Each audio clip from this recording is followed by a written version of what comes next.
Let's give it up for an incredible day of talks here.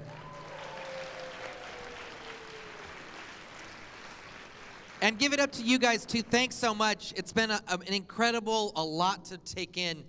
I just have one thought. I'm supposed to do last remarks. I know you want to get out here and get some food. Hey, some note about food, too.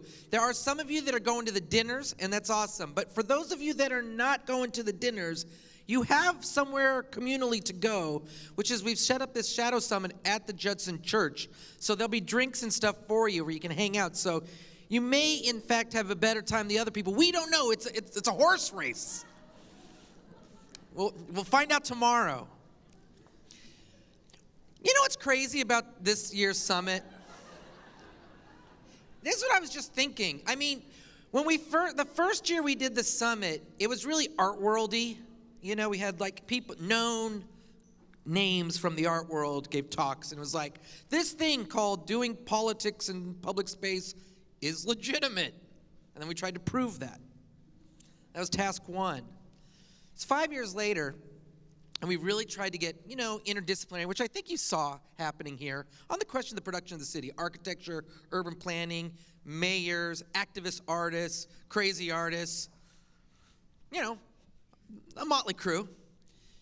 But what was blowing my mind today that I'm sure you're seeing too happening is not just the differences, but how the languages are starting to sound like each other. I was listening to John Fetterman talk, and I was like, what an interesting social practice project he has. Running a city. And I could see people being like, so who's the audience for that? What's the reception? And like maybe at the city council meeting, everyone's got like Mario's hand, and they're reading the project based on the 6 points. What's your distribution? What's your context? But it's not crazy, right? I mean, that's what's amazing, is actually these languages are moving across each other. And as much as I had to tell my story about breakdancing, but I didn't do it, and I won't, the question of how race plays into that, and equity. But we're finding a common footing where aesthetic and cultural production and the production of place have a common ground to actually produce equity in the city. And with Niels Brenner, which I kept in my mind seeing his 2 points and the tensions. Are we being co-opted? Are we being co-opted? Are we part of the circulation of capital? Are we a little node while capital flows around us? These tensions played in my mind through all of the talks today. And it's somewhat, we're moving through this, but we're finding common footing.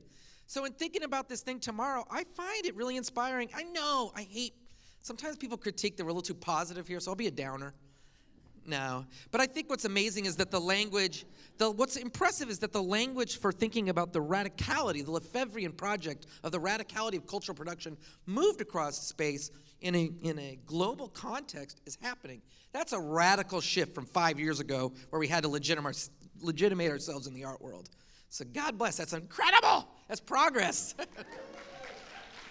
I mean, it's baby steps. Now the next question is actually how do we do the work that we've analyzed? So how do we actually move across race? How do we actually do this stuff where it's actually producing equity? So yeah, we got some steps to go, but at least we're finding some sort of common ground. Get some food. We're starting at 11 tomorrow, so you can have some fun tonight. Not too much. And we'll catch you back tomorrow. Thanks so much.